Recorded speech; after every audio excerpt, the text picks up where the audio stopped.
Yung mga congressman na yan na nag-hearing, anong sinasabi nila?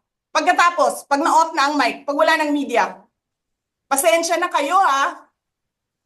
Kailangan kasi namin ng pera. Mag-eleksyon na kasi. Pakisabi kay Sara ha. Hindi ko naman gusto tong ginagawa ko eh. Eh putang ina, hindi mo pala gusto ginagawa mo eh. Bakit mo sinisira pangalan ko? Joel Chua.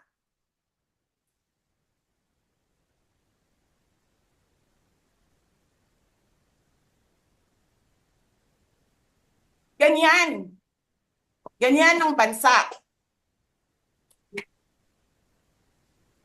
This country is going to hell because we are led by a person who doesn't know how to be a president and who is a liar.